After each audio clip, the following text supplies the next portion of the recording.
بامقصد زندگی میں انسان ذہنی تناؤ کا شکار نہیں ہوتا. بامقصد زندگی گزارتے ہیں نا کچھ لوگوں کو کوئی مقصد ہی نہیں نہ ہوتا. با فوٹو شوٹو کھچانا، تعلق شالق بنانا، کچھ کارڈ دینا، کچھ کارڈ لے لینا، یہ مقصد ہوتا ہے. فلانا بھی مجھے جانتا ہے، فلانے کو میں بھی جانتا ہوں. یا دو چار لوگوں سے کہہ دینا کوئی حکم ہوا تو دسیا جی تے جدوں حکم دا واری آئی کام ہی ختم ہو جاتا ہے. یاد رکھیں میرے عزیز، یہ بے مقصد بے معنی کام نہ کریں. آپ کسی کو دینی مقصد بنا لیں. آپ کسی کی فاتحہ اللہ کی رضا کے لیے پڑھیں، دیکھیں اجر کتنا ہوتا ہے. آپ کسی سے تعلق محض اللہ کی رضا کے لیے کریں گے تو تکمیل ایمان کا ذریعہ بن جائے. با مقصد زندگی آپ کو نہ تھکائے گی نہ آپ کبھی اکتائیں گے. مجھے ایک دفعہ میرے کالج کے دوست نے کہا چل یار نوکری کر تھک گئے ہیں، کچھ 4 دن کسی ٹھنڈے علاقے چلیے. میں بڑا اکتایا. میں کہ تو جا بھائی، اسی نہیں اکتائے، ساڈا تے کام ہی بڑا مزیدار ہے. نہ بندہ تھکدا ہے نہ بندہ اکتاندا. وہ جائے جو کسی ٹینشن میں ہو. میں تے اپنی حیاتی تو قربان تھی وہاں، محمد پکیندے گزر گئی. یہ تو مزیدار ہے. میری تو بات بن گئی ہے تیری بات کرتے کرتے. تو بھائی وہ جائے جو کسی ٹینشن کا شکار ہو. ہم تو بڑے سکون میں ہیں، بڑے اطمینان میں. اس لیے ضرورت نہیں پڑی کبھی کہ ذرا تھوڑا سا نکلیں تو تھوڑا سا ٹھنڈک ہو تو کام ہی مزیدار ہے. آپ بامقصد زندگی دیکھیے نا. نبی پاک صلی اللہ علیہ وسلم ایک سفر پہ تشریف لے گئے تو کچھ دنوں کے بعد حضور واپس تشریف لائے. اللہ کے حبیب صلی اللہ علیہ وسلم کا مبارک طریقہ یہ تھا کہ حضور سفر پہ جاتے تو سب سے آخر میں سیدہ فاطمہ کے گھر جاتے، اور واپس تشریف لاتے تو سب سے پہلے سیدہ پاک کے گھر جاتے. تو حضور واپس آئے تو سب سے پہلے شہزادی کے کاشانہ نور میں تشریف لائے. تو لمبا سفر کر کے محبوب آئے تو آثار سفر تھے وجود پر. بظاہر کچھ تھکاوٹ تھی، کچھ لباس پر اس کے اثرات تھے. تو بیٹیاں باپ سے بڑا کیا پیار کرتی ہیں، اور پھر نبی پاک کی شہزادیاں، اور پھر سب سے چھوٹی شہزادی حضرت سیدہ پاک. حضور کا چہرہ نور دیکھا تو آنکھوں میں آنسو آ گئے. یا رسول اللہ صلی اللہ علیہ وسلم آپ بڑی مشقت فرماتے ہیں. دیکھیے اتنے دنوں کے بعد آپ آئے اور آپ کے چہرے پر اور وجود پر بظاہر تھکاوٹ کے آثار، سفر کے آثار. تو حضور نے نا بات کا رخ ہی بدل دیا.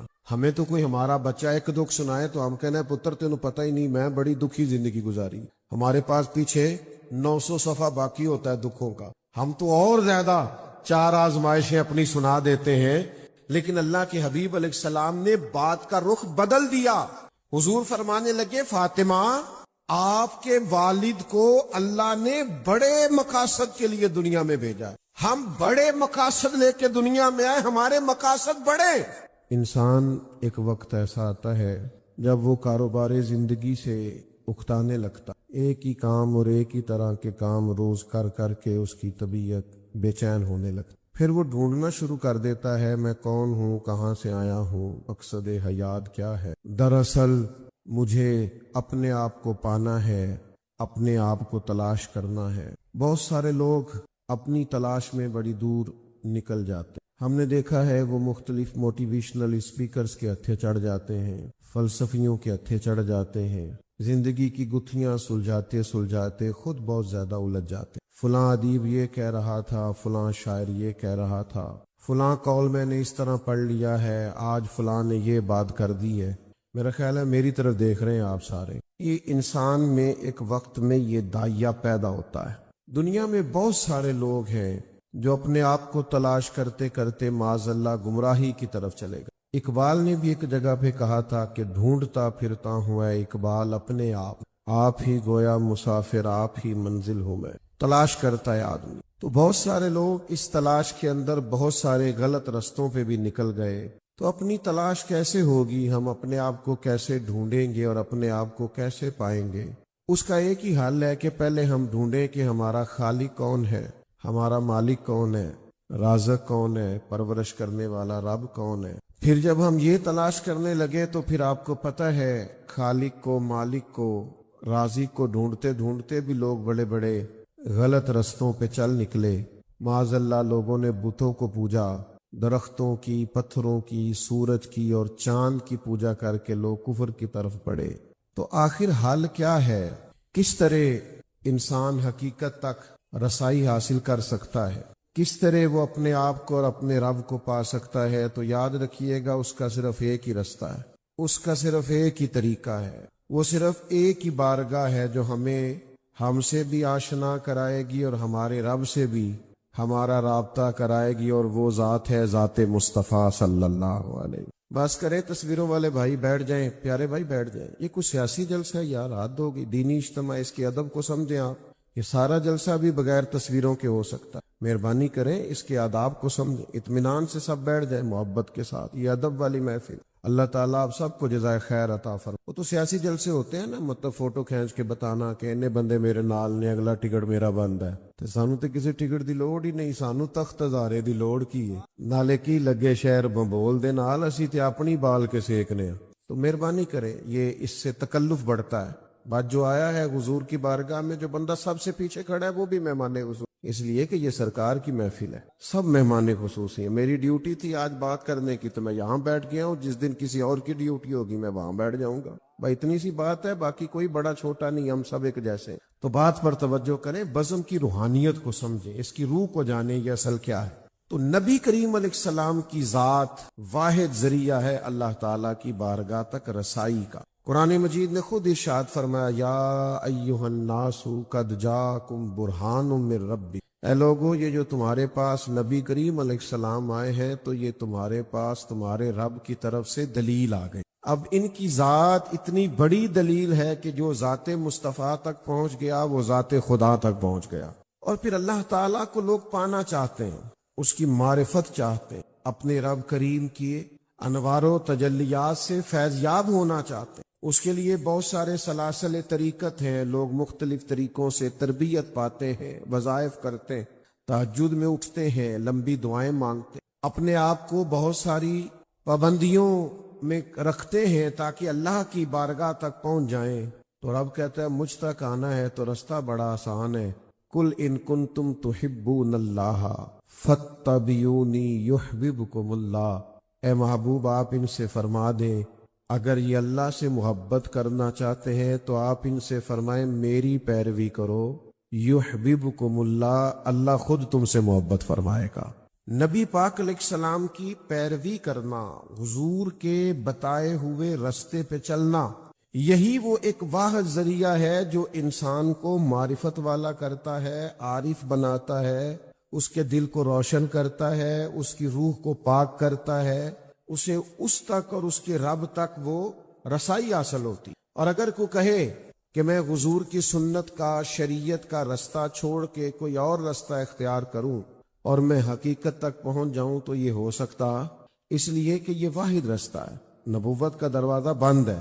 اب جو بھی رب تک جائے گا وہ ذات رسالت مآب کے ذریعے سے جائے گا، اور حضور تک جو بھی جایا کرتا تھا، نبی پاک تک جو بھی پہنچتا تھا وہ اپنے مالک تک پہنچ جاتا تھا۔ عدی بن حاتم کہتے ہیں جب میں آیا تھا نا حضور کی بارگاہ میں تو مجھ سے پہلے میری بہن آئی تھی، ان کے قبیلے کے ساتھ مسلمانوں کا جہاد ہوا، لڑائی ہوئی، جنگ ہوئی، تو وہ قیدیوں کی ساتھ وہ بھی بارگاہ رسالت میں حاضر ہوئی۔ تو جب حضور سے انہیں معافی ملی نا تو حاتم تائی کی بیٹی عدی بن حاتم کی بہن وہ واپس گئی اور اپنے بھائی سے جا کے کہنے لگی، بھائی میرا اور تیرا خیال یہ تھا کہ وہ معاذ اللہ ایک بادشاہ ہیں اور وہ مختلف علاقے فتح کر کے ایک بڑے بادشاہ بن رہے ہیں، لیکن ہمارا خیال غلط تھا، جن کو میں مل کے آئی ہوں وہ بادشاہ نہیں ہے، وہ اللہ کے سچے رسول ہیں۔ میں نے ان کو گہرائی سے دیکھا ہے، چیزوں کو پرکھا ہے، وہاں کے ماحول کو دیکھا ہے، تیری حیات پاک کا ہر لمحہ پیغمبر لگے، تو میں نے لمحہ لمحہ محسوس کیا ہے وہ سچے رسول ہیں۔ تو عدی کہتے ہیں میں نے اپنی بہن سے کہا کہ میں اسی طرح عورتوں کی باتوں پہ تو یقین نہیں نہ رکھ سکتا، میں جاؤں گا، میں دیکھوں گا، غور کروں گا۔ عدی کہتے ہیں میں حضور کی بارگاہ میں آیا تو نبی کریم مسجد میں تشریف فرما تھے، چٹائی پہ غلاموں کے ساتھ ہی بیٹھے تھے۔ آپ کی توجہ ہے میری بات پر؟ اتنا چسکا ہمیں پروٹوکول کا لگ گیا نا، وزیروں کو بھی اور پیروں کو بھی، یہ خطرناک ہے۔ جب آپ کا ایک مخصوص پروٹوکول ہو جاتا ہے، یہ صرف وزیروں کا نہیں، یہ پیروں کا بھی ہے، تو آپ کا اپنی عوام سے گیپ بڑھ جاتا ہے، آپ کوئی رسائی نہیں ہوتی، آپ کو عوامی مسائل کا وہ 2 4 5 خوش آمدید جو آپ کے گرد ہوتے ہیں وہ کہتے ہیں سب اچھا ہے، سارے ووٹ ہی تو آڈے نے، ہر بندہ ہی آپ کا حمایتی۔ لیکن جب آپ عوامی ہوتے ہیں، لوگوں کے بیچ رہتے ہیں، پھر آپ لوگوں کا درد بھی سمجھتے ہیں۔ یعنی بہت سارے لوگ شور ڈالتے ہیں نا پٹرول مہنگا ہو گیا ہے، غریب یہ شور نہیں ڈالتا نا، وہ کہتے ہیں کرایہ 10 روپے ود گیا ہے۔ پٹرول کا مسئلہ اس کا ہے جس کی گاڑی اپنی ہے، جس کی گاڑی اپنی، اس کا مسئلہ یہ ہے کہ 50 روپے کرایہ بڑھ گیا ہے۔ کیونکہ وہ تو کرائے پہ سفر کرتا ہے بس میں. تو ہمارا یہ معاملہ ہے کہ ہم عوامی نہیں ہوتے. ادھی کہتے ہیں میں حاضر ہوا تو حضور غلاموں کے ساتھ چٹائی پہ بیٹھے, اور یہ مشکل کام ہے.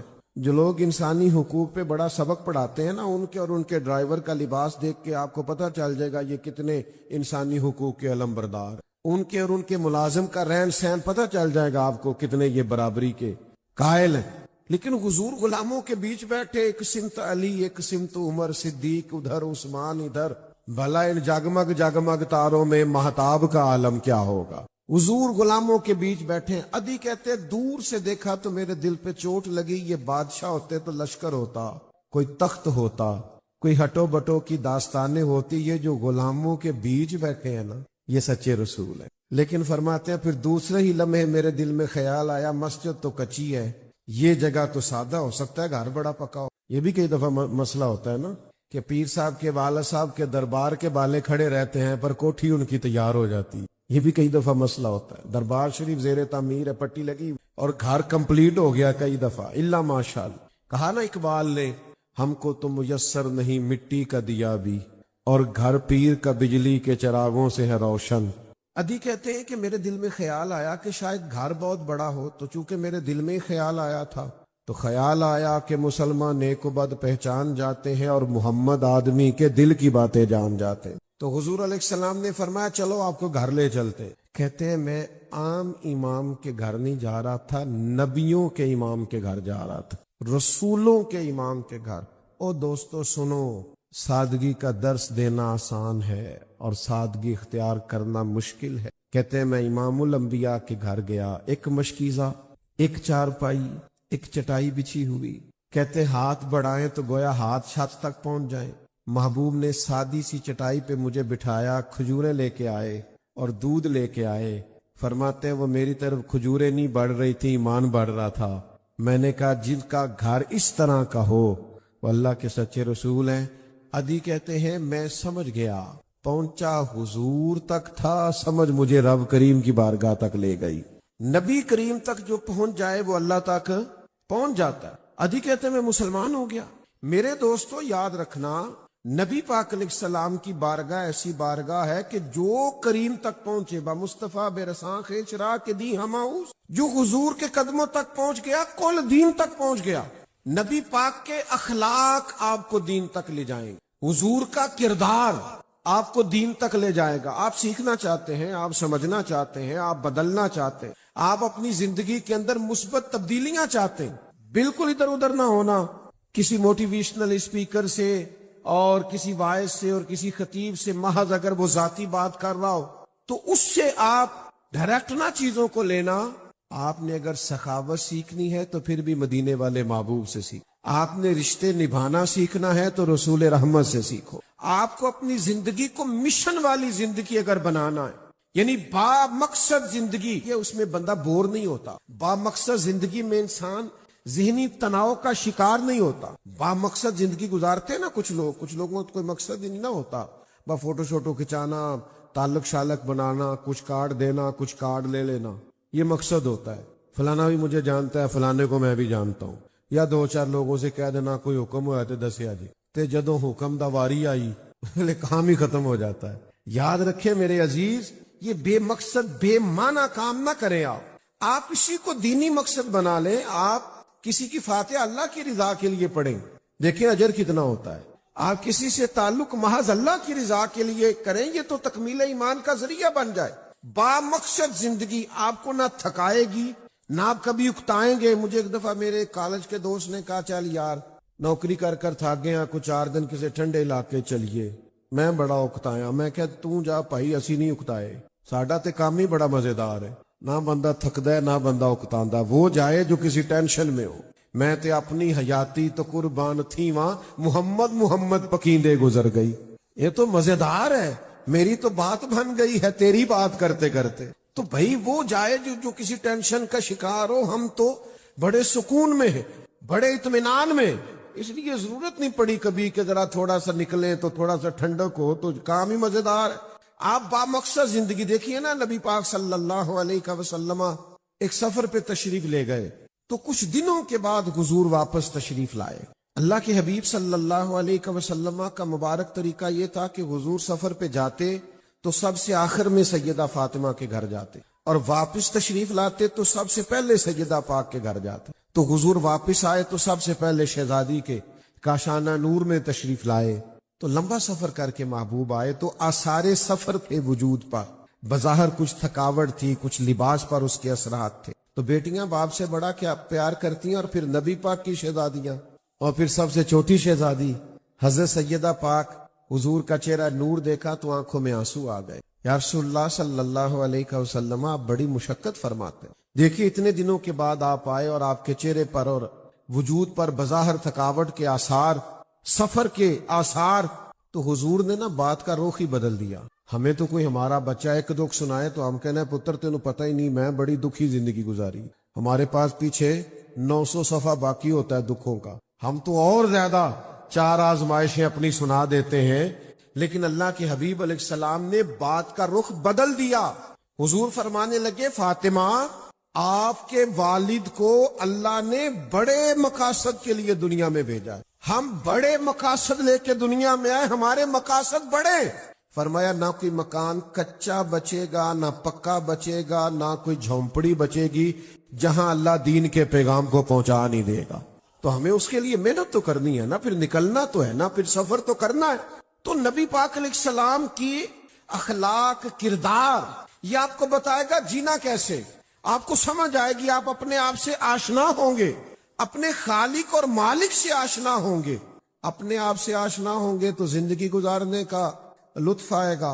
اور جو لوگ رب سے آشنا ہونے لگتے ہیں نا، جنہیں اللہ کی معرفت ملنے لگتی ہے، وہ بندے طاقتور ہونے لگتے ہیں۔ میری طرف دیکھو نوجوانوں، جو جتنا جتنا رب سے آشنا ہونے لگتا ہے اتنا اتنا رب سے ڈرنے لگتا ہے۔ یہ کیمرے کی آنکھ آپ کو دیکھ رہی ہے تو اگر بتی چلی گئی تو، کیمرے کی آنکھ آپ کو دیکھ رہی ہے بچ کے رہنا تو کیمرہ خراب ہو گیا تو، کیمرے کی آنکھ سے بندے جز وقتی نیک ہوتے ہیں۔ اور اگر کسی کا تصور یہ بن جائے کہ میرا رب مجھے دیکھ رہا ہے اور اسے نہ اونگ آتی ہے نہ نیند آتی ہے تو کل وقتی نیک ہوگا، پھر وہ تنہائی میں بھی نیک ہوگا، اکیلے میں بھی نیک ہوگا۔ اللہ کی معرفت جب حضور کے صدقے ملے گی تو آپ کا اپنے رب پہ بھروسہ ہوگا۔ میں آپ کو ذمہ داری سے بتاتا ہوں، آپ دنیا داروں سے امیدیں چھوڑ دیں گے۔ آپ کو کسی بندے کے ساتھ امید لگانا اچھا ہی نہیں لگے گا۔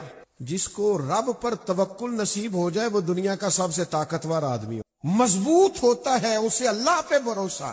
313 صحابہ بدر میں چلے گئے 1000 سے لڑنے۔ او خدا کے بندو، نہ اسلحہ ہے، نہ تمہارے پاس جنگی سامان ہے، نہ زیادہ گھوڑے ہیں، نہ تلواریں ہیں، نہ نیزیں، کیوں آئے ہو؟ کہنے لگے ہمیں بھروسہ ہے، ہمیں ہمارے نبی نے فرمایا تمہارا رب تمہاری مدد کرے گا۔ آپ کو جب اللہ پہ بھروسہ نصیب ہوگا آپ مضبوط ہو جائیں، طاقتور ہو جائیں، آپ فکری بلندی کا شکار ہوں گے۔ آپ کے اندر سے کمزوریاں، بزدلیاں، بے چینیاں، لوگوں پہ بھروسہ کرنا، کسی کا مال دیکھ کے پریشان ہونا، کسی کی بڑی گاڑی دیکھ کے للچانا، کسی کا گھر بڑا دیکھ کے پریشان ہونا، یہ نکل جائے گا۔ پھر تو حضرت بلال مسجد بھی سوئے نا، مسجد کی چٹائی پہ سوئیں اور مسجد نبوی شریف میں جھاڑو دیں اور حضور کے مہمانوں کی نوکری کریں۔ لیکن حضور معراج سے واپس آ کے فرماتے ہیں بلال کیا کرتے ہو؟ میں نے تو جنت میں بھی تمہارے قدموں کی آواز سنی ہے۔ جب آپ رب سے جڑیں گے تو پھر سادے کپڑوں میں بھی بڑا عروج ہے، پھر سائیکل سے اترے تو پھر بھی بڑے باوقار ہیں۔ شرط یہ ہے کہ بھروسہ اللہ پہ۔ وہ ہارون رشید آ رہا تھا حج کر کے، امام غزالی نے لکھا ہے، تو وہ گھوڑے پہ یا اونٹ پہ بیٹھا تھا تو ارد گرد اس کے لوگ نعرے لگا رہے تھے، بادشاہ سلامت جو آ رہے ہیں۔ نعرے لگانے والے بڑے سیانے ہوتے ہیں، یہ سبھی کے نعرے لگا لیتے ہیں، سیاسی نعرے کبھی اس کے لگائے، کبھی وہ کہتے ہیں ہمارے سیاستدان کا بھی ہمیں کوئی نہیں پتا، پچھلے 5 سال تو کسی اور پارٹی کے لگا رہا تھا نعرے، پتہ نہیں اگلے 5 سال کسی اور کے نہ لگا دے۔ تو وہ بھی سیانے ہو گئے، وہ بھی اب سب کے لگا دیتے ہیں، کہتے ہیں ایسے ہی چلتا ہے مارکیٹ میں۔ تو ہارون رشید کے دائیں بائیں لوگ نعرے لگا رہے تھے۔ ہارون رشید بڑی نعرے شعرے، بندہ خوش تو ہوتا ہے نا۔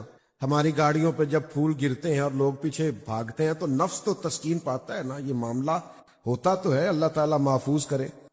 بڑا راضی ہو رہا تھا ہارون رشید۔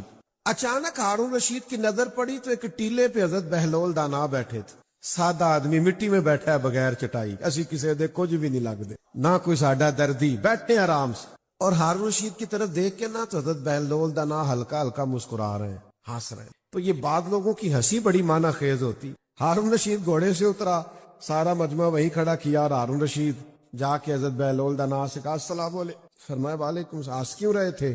تو پھر ہنسے. کہا یہ آپ کے ہنسنے میں کوئی راز ہے؟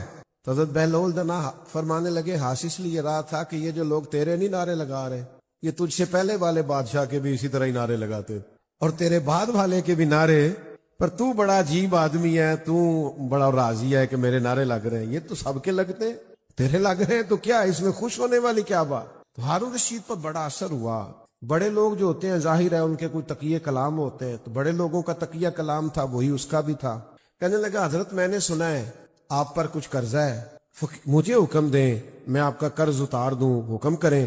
تو حضرت بہلول دنا تھوڑا غصے میں آ گئے، فرمانے لگے ایک بات تو بتا، تیرا رب کون ہے؟ توجہ ہے میری بات پر. تیرا رب کون ہے؟ کہنے لگا اللہ. تو فرمایا میرا کون ہے؟ سنا کہ اللہ. تو فرمانے لگے ہارون رشید پھر یہ تو نہیں نہ ہو سکتا کہ اللہ ہارون رشید کو دیتا جائے اور بہلول دنا کو بھول ہی جائے. جا اپنا کام کار، ہم بندوں سے امیدیں نہیں لگاتے، ہم اپنے رب کریم سے امیدیں لگاتے ہیں. جب حضور کے صدقے آپ کو معرفت الہی نصیب ہوگی اچھا ہی نہیں لگے گا. ویسے تو اب تحفے آئے تو ہم راضی ہوتے ہیں نا، میری خودداریاں تھکنے لگی ہیں، اب میں بھی تحفے پا کے خوش ہونے لگا ہوں. لیکن جب انسان خوددار ہو پھر کوئی تعاون کی بات کرے تو غصہ آتا ہے. وہ کہتا ہے جا اپنا کام کر، مجھے میرے رب نے بڑا نوازا، جتنا اللہ نے دیا میں راضی.